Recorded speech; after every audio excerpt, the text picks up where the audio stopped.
Madrid está lleno de lugares cargados de historia. Y de rincones ocultos a plena vista. Y alguien tenía que contarlos. Soy Lorenzo Gallardo. Soy David Botello. Y esto es El Punto sobre la Historia.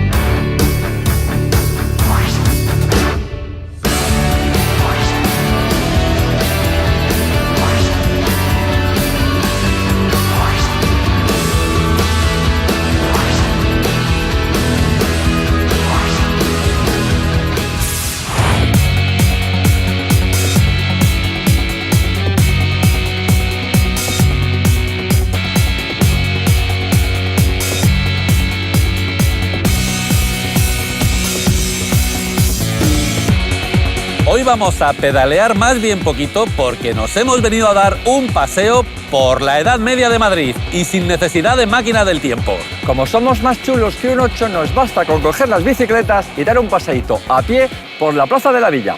Don Álvaro, ¡empezamos!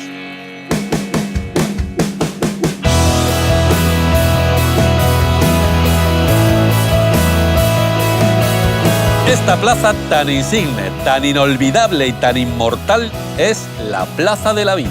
En la Edad Media se llamaba Plaza de San Salvador porque aquí al ladito estaba la iglesia de San Salvador, irrefutable. La Plaza de San Salvador era el centro social, político y económico del Madrid medieval. Desde 1202, en tiempos de Alfonso VIII, aquí había un mercado pequeño, estable y diario. Más tarde, Enrique IV se trajo aquí el mercado semanal, que hasta ese momento se celebraba extramuros, fuera de las murallas de la ciudad. También se trajo 2 ferias anuales, una en Cuaresma y otra en julio, que acabó celebrándose en septiembre. Con tanto mercado, Enrique IV adecentó la plaza, la amplió y obligó a poner soportales delante de las tiendas. Repartió el espacio por oficios. Allí panaderos, allí hortalizas, allí frutas, al lado productos ecológicos. Productos ecológicos entonces eran todos. Así, a lo tonto, la Plaza de la Villa durante la Edad Media se convirtió en un gran centro comercial. Los madrileños, en lugar de ir de tiendas al cine y a regañar a los niños, se venían aquí a comprar frutas, hortalizas, animalitos y a regañar a los niños. Niño, deja de tirarle la comida a la cabra ya, hombre. Vamos a ver, ¿qué te he dicho yo de jugar con cacas en la calle?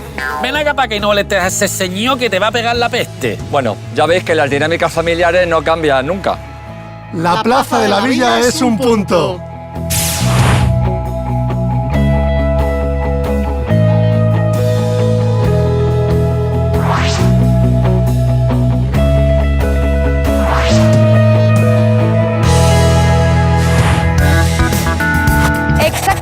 Más o menos aquí estaba la parroquia de San Salvador, que como su propio nombre indica estaba consagrada al santo, ¿no? A San Salvador.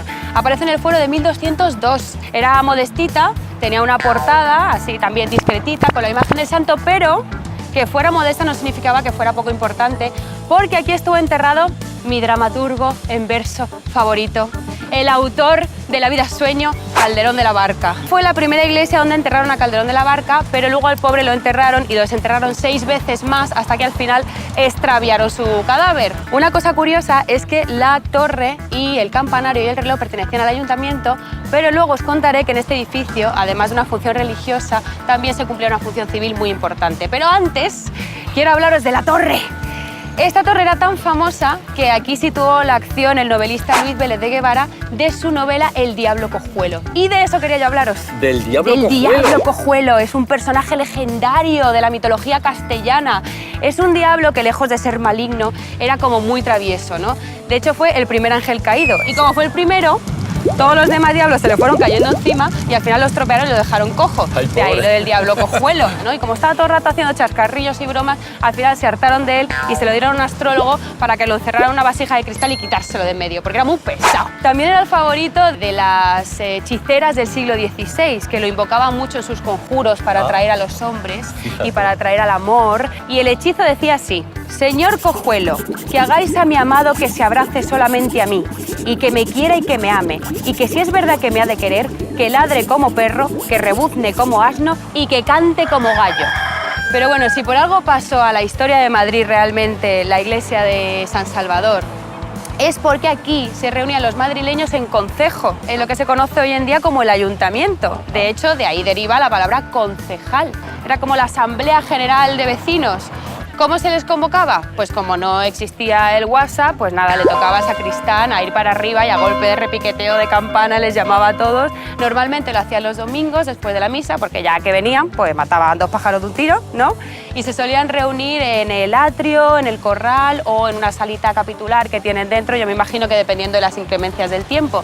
Y de ahí salían las normas más importantes de los habitantes de Madrid, que dicen que guardaban los documentos más importantes de Madrid en una caja tan mal custodiada que se la comían los ratones. Y el edificio estuvo medio en pie, medio en ruinas hasta la época de Isabel II, en que ya pues lo demolieron y lo convirtieron en lo que vemos ahora, que es un simple edificio de viviendas. Así que recordad que donde hoy están estas viviendas estuvo nada más y nada menos que el primer ayuntamiento de Madrid, nació la leyenda del Diablo Cojuelo y estuvo enterrado el grandísimo literato de todos los tiempos, Calderón de la Barca. Ahí es nada. La historia es un punto.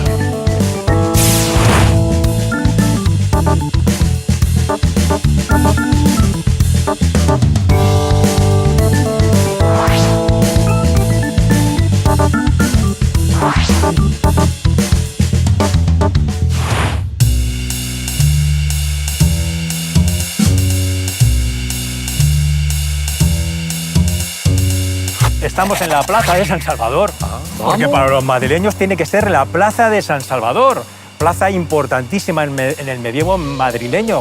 ¿Y qué es lo que tenemos en la plaza de San Salvador? Nuestro buque insignia, nuestra Torre de los Lujanes, conocida popularmente porque un apellido, el Luján, era una familia noble aragonesa que vino desde Huesca a Castilla en un momento clave de la historia de España.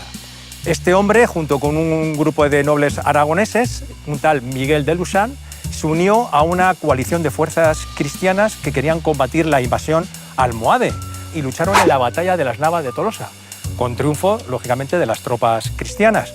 Eso fue en el siglo XIII, pero sigamos en el tiempo porque hubo muchos miembros de la dinastía de los Lujanes. En el siglo XIV, un tal Miguel Ximénez de Luján vino a Madrid procedente de Illescas y se casa con Catalina González, de la que tuvo 6 hijos. Ahí podríamos destacar a Pedro de Luján, que es el que compra los terrenos de lo que hoy es la Torre y Casa de los Lujanes, y por lo tanto Pedro de Luján, al morir, sus 2 hijos, Álvaro tuvo la torre y Juan se quedó con la casa. Y cuando Juan se quedó con la casa fue cuando se abrió esa puerta que vemos allí. El conjunto guarda una de las características más importantes del mudéjar madrileño. ¿Estuvo Francisco I en la torre? Hay quien dice que no y hay quien dice que sí. Entre los que dicen que sí tenemos a Lope de Vega. Él solía anunciarse como un madrileño que vivía cerca del lugar donde el rey francés fue enclaustrado en 4 paredes. Por lo tanto, ya Lope de Vega nos está diciendo algo. Pero ahora que estamos en confianza, amigos, yo os voy a decir una cosa. Yo sí creo que está, porque yo le veo. Yo os recomendaría que un día por la noche, entre semana, vinieseis por esa calle a las 12 de la noche, 1 de la madrugada, por esa calle, con tranquilidad, que es cuando se pueden sentir esas cosas, y posiblemente podáis escuchar los lamentos de los reos que salían de la cárcel de la Plaza de la Villa y que eran azotados. Por eso esa calle se llamaba Calle de los Azotados. Podéis girar la cabeza y mirad hacia la torre. No sé si tendréis la sensibilidad de ver una figura espectrante. Yo sí la puedo ver. Y ese es Francisco I. Pero bueno, eso, amigos, lo que sí está claro es que ahora mismo me está diciendo Francisco I que tanto él como yo, la historia es un punto, el punto sobre la historia.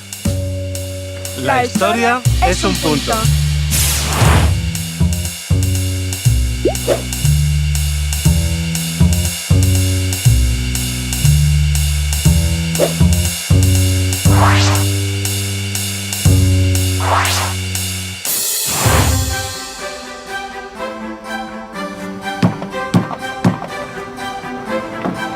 Santo enseña. Socorre enseñando. Bienvenidos a la Real Sociedad Económica Matritense de Amigos del País. Adelante. Gracias.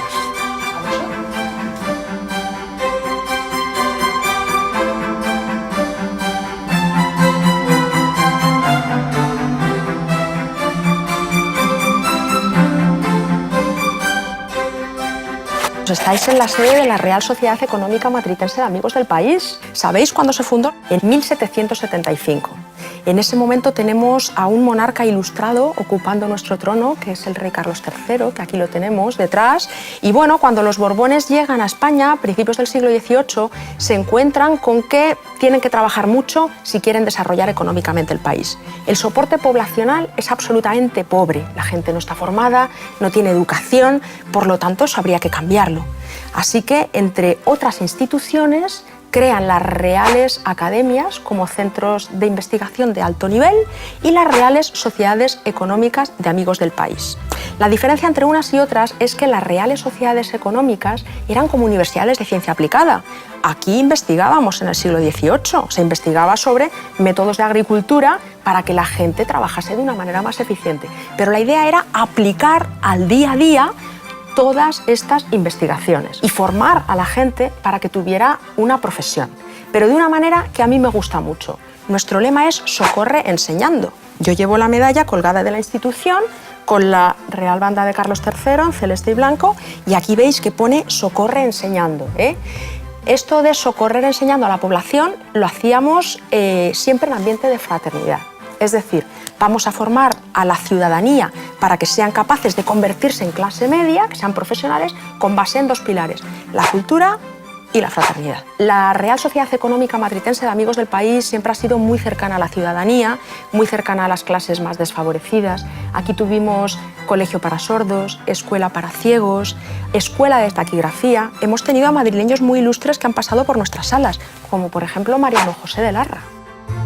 Nuestra biblioteca del siglo XVIII es muy valiosa, pero si tenéis curiosidad os puedo enseñar la firma del rey Carlos III de puño y letra, porque esta es nuestra Real Cédula Fundacional firmada el 9 de noviembre de 1775 en el Escorial. Así firmaba Carlos III. Yo, el rey. Efectivamente. Que quede claro. Y si queréis ver si de verdad Larra superó el examen de la Cátedra de Economía Política, os enseño el título que le entregamos. ¿Lo queréis ver? Por favor.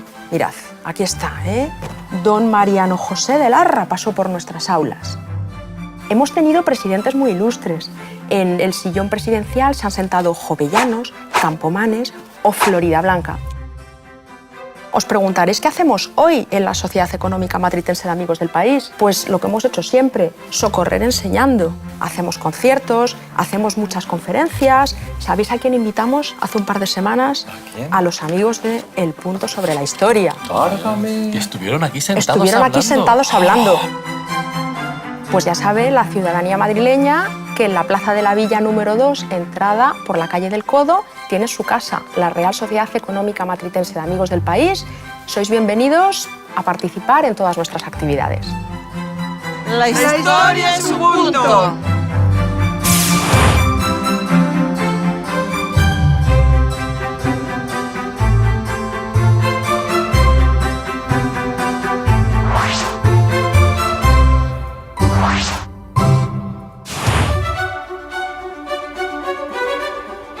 Yo voy a contar la entrada de las mujeres en la Real Sociedad Económica. La entrada es muy curiosa porque fue muy difícil. Ya desde el principio, desde 1775, había un socio muy persistente que se llamaba el señor Martín, que el señor Martín decía que tenían que entrar las mujeres en la sociedad. Pero el señor Martín no tenía ningún éxito y lo discutían en muchas juntas directivas. Andando el tiempo se hicieron dos campos.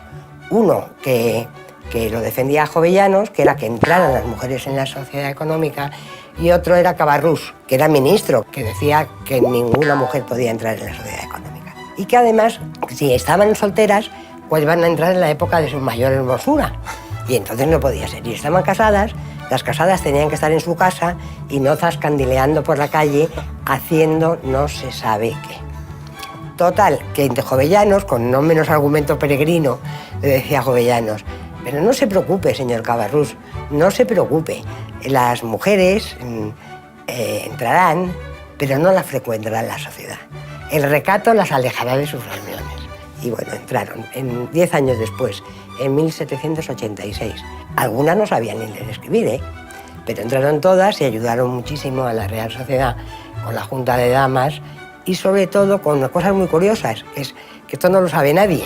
Y es que en España hubo un intento de poner un uniforme nacional a las mujeres.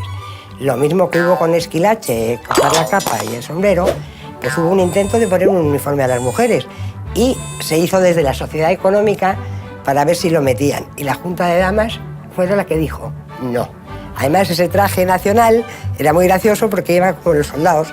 Si eras marquesa, condesa o duquesa, llevabas un galón, 2 galones, 3 galones, o sea que era un uniforme muy subgénero. Bien, esta Real Sociedad es la cuna de la Ilustración y del liberalismo. Aquí estamos abiertos a toda la cultura sin calificativo ninguno. La Sociedad Económica Matritense de Amigos del País es un punto. El punto sobre la historia.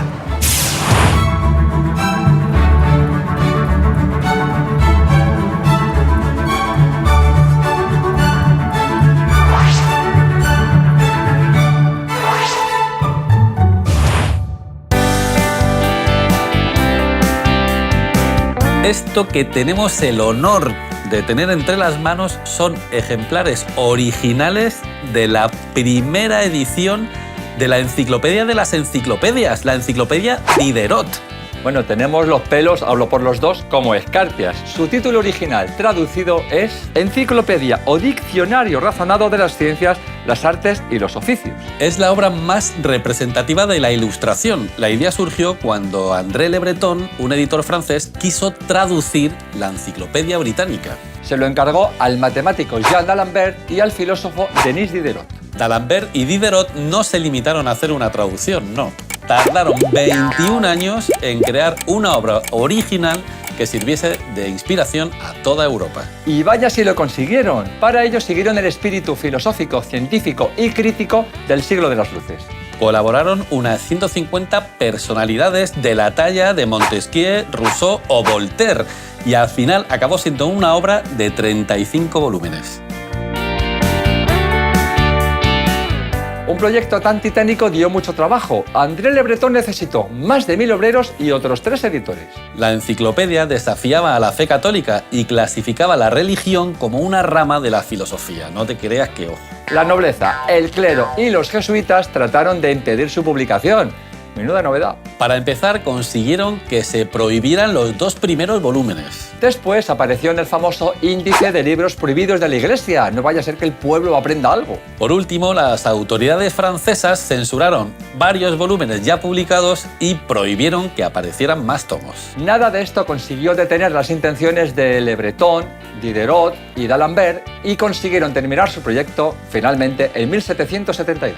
La enciclopedia quería iluminar desde la razón el camino que debía avanzar la sociedad occidental. Cordialmente invitamos a los dirigentes europeos a que le echen un vistazo por la noche antes de dormir. La historia es un punto.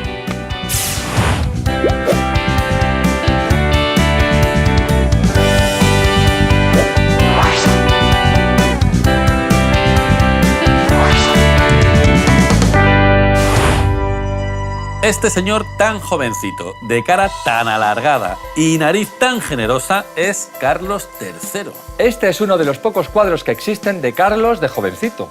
Carlos III llegó al trono de España después de hacer un Erasmus de 2 décadas por el trono de Nápoles. Fue un rey reformista que quería modernizar el país, pero a la vez era un rey absoluto. Heredó de su hermano Fernando VI esta política de cambios y unas cuentas del reino saneaditas. Quería que en España se viviera mejor y se rodeó de jóvenes muy preparados.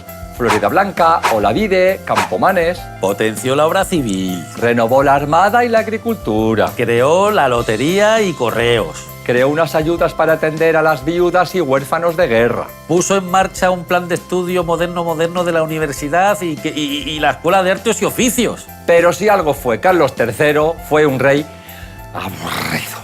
Todos los días hacía lo mismo. Se levantaba a las 6 de la mañana y rezaba un cuarto de hora. Después se lavaba, se vestía y se tomaba una taza de chocolate siempre en la misma tacita. Al terminar el desayuno, oía misa y se pasaba a visitar a los niños. A las 8 en punto atendía en privado los asuntillos políticos del país. A las 11 en punto recibía las visitas de sus ministros o del cuerpo diplomático. Comía muy poquito y se iba a lo suyo, a cazar hasta que anochecía. De vuelta a Palacio llegaba el turno de la charla con la familia. Luego volvía a ocuparse un ratito de los asuntillos del país. Después cenaba casi siempre lo mismo, unas oraciones y a dormir. Y así durante 30 años. Vamos, que curraba menos que el fotógrafo del BOE. El punto sobre la historia.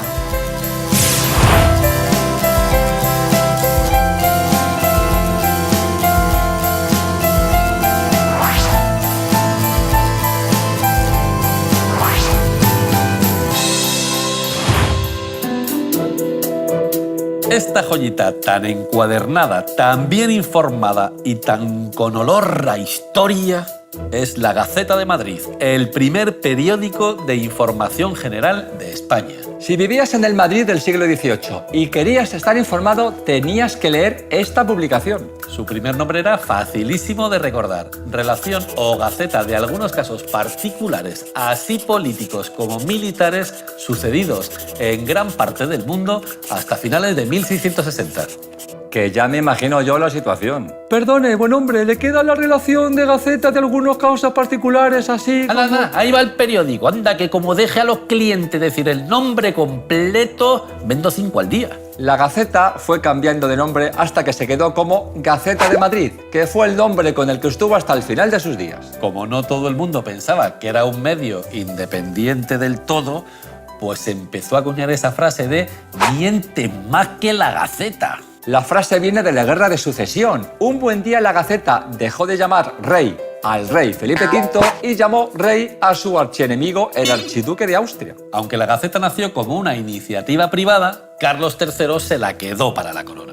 Así se convirtió en el medio de información oficial que publicara todas las informaciones del gobierno. Isabel II decretó que las leyes del gobierno entraban en vigor automáticamente cuando se publicaban en la Gaceta. Y así, al acabar la Guerra Civil, la Gaceta desapareció y se convirtió en el Boletín Oficial del Estado, el BOE ya de toda la vida. ¡Hala, Lorenzo, qué fuerte! 22 de enero de 1790. Antes de ayer se vistió la corte de gala con motivo del cumpleaños del señor infante duque de Parma, que este es Carlos María Isidro, ¿no? ¿Y tú te crees que a mí no me han invitado? No. Pero espérate, que no es el único, que resulta que al marqués de Goyeneche le han dado otro título. No. Igual no se merece tanto, ¿eh? Muy mal.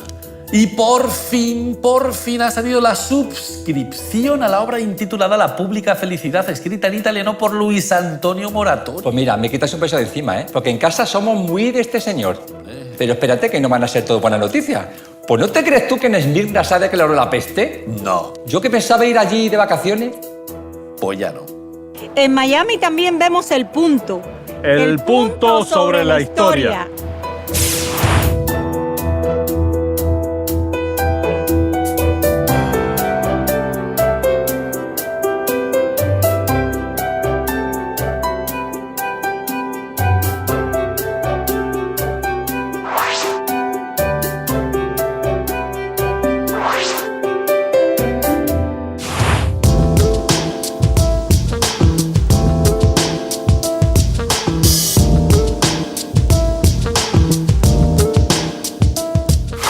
Esta es la Casa de Cisneros, es una de las más antiguas de Madrid. La mandó construir Benito Jiménez Cisneros, que fue el sobrino del cardenal Cisneros, allá por el siglo XVI.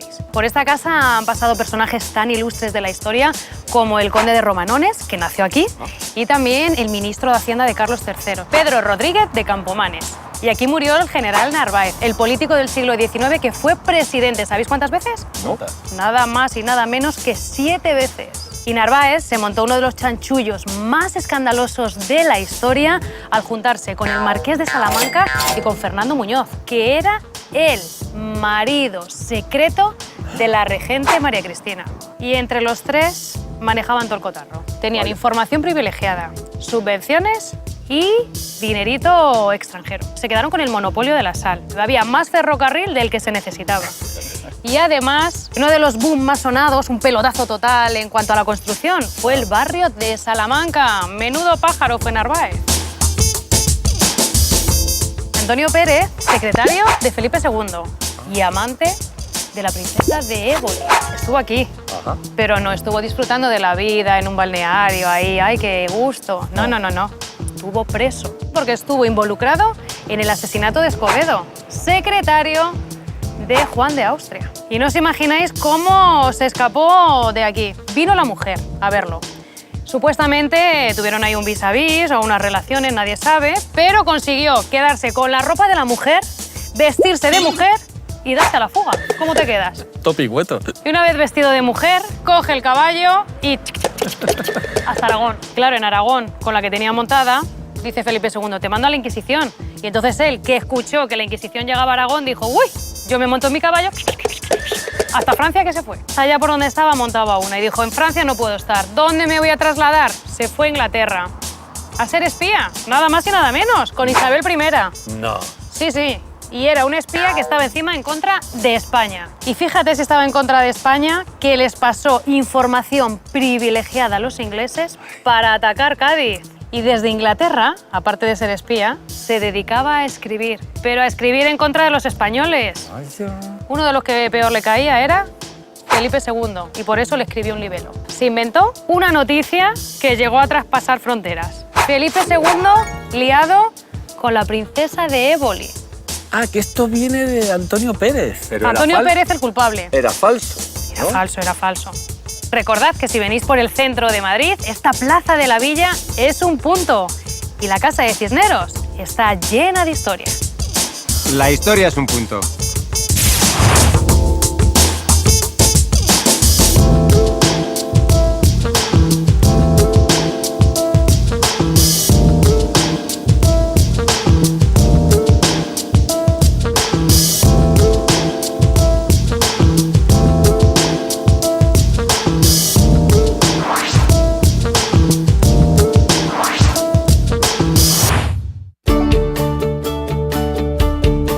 Este edificio tan medieval, tan atento y tan búnker de villa y corte es la Casa de la Villa, que desde finales del siglo XVII hasta hace nada fue la sede del Ayuntamiento de Madrid. Aquí estuvo el palacio de Juan de Acuña, primer marqués de Vallecerrato, cuando el concejo se vino aquí desde la cercana iglesia de San Salvador. El Concejo de Madrid celebró aquí su primera reunión, cuando todavía era Casa de Juan de Acuña. En tan magna fecha damos por abierta la primera sesión plenaria del Ayuntamiento de la Corte y Villa de este edificio. Disculpe, es que soy Juan de Acuña, el marqués dueño del palacete, y era por si me dejaba pasar, que tengo que ir al baño, que estoy de la próstata. Juan de Acuña presidió los consejos de Hacienda, de Indias y de Castilla en tiempos de Felipe II y Felipe III. Como su casa estaba en todo el meollo de la villa, el futuro Felipe IV se vino aquí a ver cómo entraba en Madrid su futura princesa prometida, Isabel de Borbón. Cuando a Juan de Acuña le dio por morirse, el concejo compró el palacio, le hizo unos arreglillos y se quedó aquí hasta 2007. Y tenemos una exclusiva de la época. Antes de que el concejo comprara el palacio, aquí estuvo preso el Gran Duque de Osuna. ¡Qué fuerte, qué fuerte, qué fuerte! Porque el Gran Duque de Osuna era un grande de España. El Duque de Osuna era tan famoso y tan querido por el pueblo que en tiempos de Felipe III le llamaban Pedro el Grande. Modernizó la Armada Española, luchó en Flandes y en el Mediterráneo contra turcos y venecianos. Ganó todas las batallas que le echaron encima, excepto una, la de la corrupción en la corte. A lo tonto, le hicieron virrey de Nápoles y Sicilia y se fue distanciando de la corte. A algunos nobles napolitanos que le tenían tirando a bastante ojeriza le acusaron de alta traición. Pero qué mala es la envidia. Decían que quería independizar el virreinato de Nápoles y Sicilia para quedarse con el trono. Pero qué mala es la envidia. A pesar de los inmensos servicios prestados por el Duque de Osuna, los malotes convencieron a Felipe III de que era un traidor. Pero qué mala es la envidia. Al duque no le quedó otra que abandonar el virreinato y volver a España para defenderse de los cargos presentados. Y aquí estaba, esperando ser recibido por Felipe III, cuando al rey le dio por morirse de protocolo. El conde duque de Olivares se sumó a la conspiración anti-Osuna, ordenó que le detuvieran y le encerró aquí sin permitirle defenderse de la justicia. Pero qué mala es la envidia. Y así, enfermo de achaques y tristeza, el que fue conocido como Pedro el Grande por sus grandes servicios a la corona, murió como un vulgar delincuente. Pero qué mala es la envidia. Hoy queremos dedicar este programa al gran duque de Osuna y recuperar su figura. Y esto no da para más. Chotos pocos, muchas risas y el punto sobre la historia. ¡Vente, Cato! Vine yo antes a ver a doña Inés. tú eres caballero, que no lo eres. Yo hubiera castigado tu sardez y atrevimiento, maldita criatura. El punto sobre la historia.